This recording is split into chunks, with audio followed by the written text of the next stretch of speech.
Hi there, I'm Luto Makelweni, a University of Pretoria PGCE student specializing in history. This year, through my studies and my school-based experience, I've come to realize how important education is, not only just to give knowledge to young people, but to also equip them with the necessary skills to critically think about the world around them. In realizing this, I saw the importance of bringing in global and social perspectives into the classroom, especially for teaching history. As a history student teacher, I observed and taught lessons on nationalism, colonialism, and human rights, topics that are naturally rich in global connections.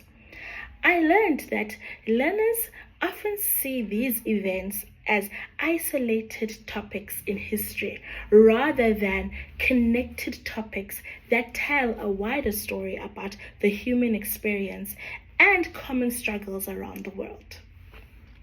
During my time as a student teacher, I saw the need to bring global and social perspectives into the classroom because learners had viewed history as something that happened a long time ago or somewhere else. They struggled to relate global perspectives to their lives and their communities. There was also a gap in how learners understood the interconnectedness of societies. For example, in understanding how colonialism in Africa was part of a larger global system, or how ideas of independence and human rights were inspired by other communities across the continent. I saw this as both a problem and an opportunity.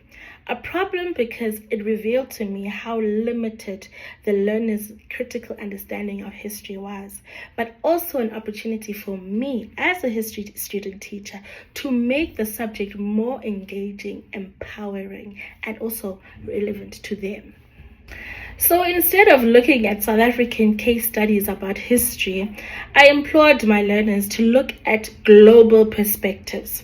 For example, when we were doing the African nationalism topic, I asked my learners to compare and contrast African nationalism to other types of nationalisms. For example, Indian independence and the civil rights movement in America.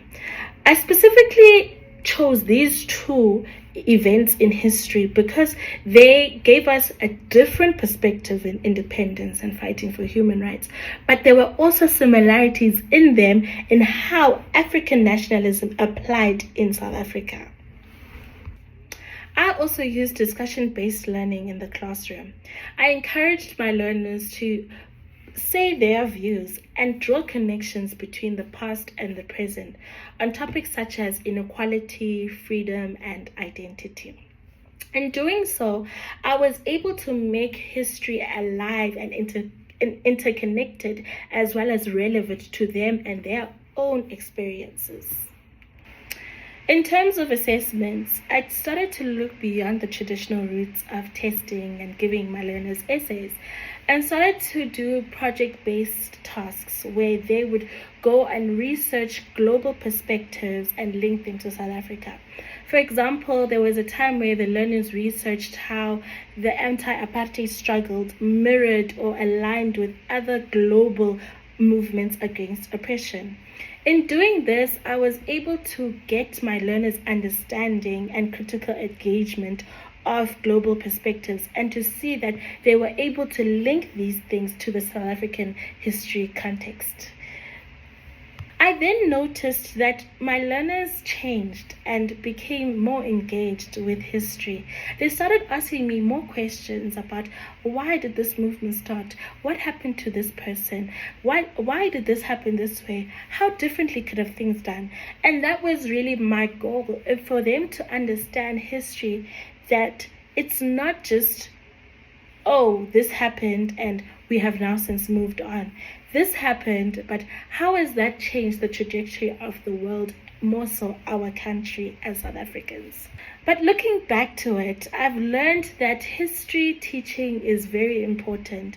It's important to equip learners with the understanding that history is not just about the past, it's about perspectives. It's about how we as South Africans understand and also connect with the world. How what is happening in America could influence what is happening in South Africa and vice versa. That is important in us now to go through as future teachers, to understand and to bring global perspectives into our subjects. It is when learners see those connections that history does not just become a subject, it becomes an understanding of the world and their role in it.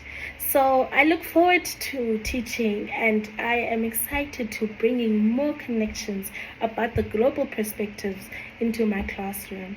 Thank you.